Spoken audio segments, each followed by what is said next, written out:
इस वक्त जो है मैं मौजूद हूँ NA241 और PS 110 के जो पोलिंग स्टेशन है DHA फेज़ 5 में डी स्ट्रीट पर दोहा हाई स्कूल में पोलिंग स्टेशन एक बना है।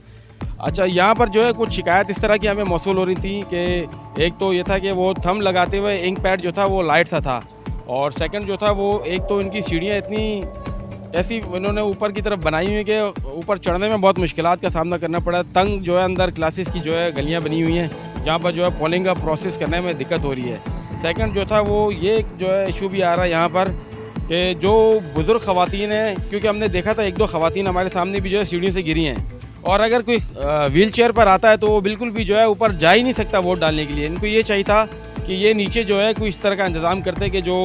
हैंडीकैप्ड हैं या बुज़ुर्ग ख़वातीन हैं उनके लिए नीचे एक जो है पोलिंग बूथ बना देते। लेकिन यहाँ पर जो है अब तक देखने में यही आ रहा है कि बुज़ुर्ग ख़वातीन और हैंडीकैप्ड जो है उनको बहुत शदीद परेशानी का सामना करना पड़ रहा है।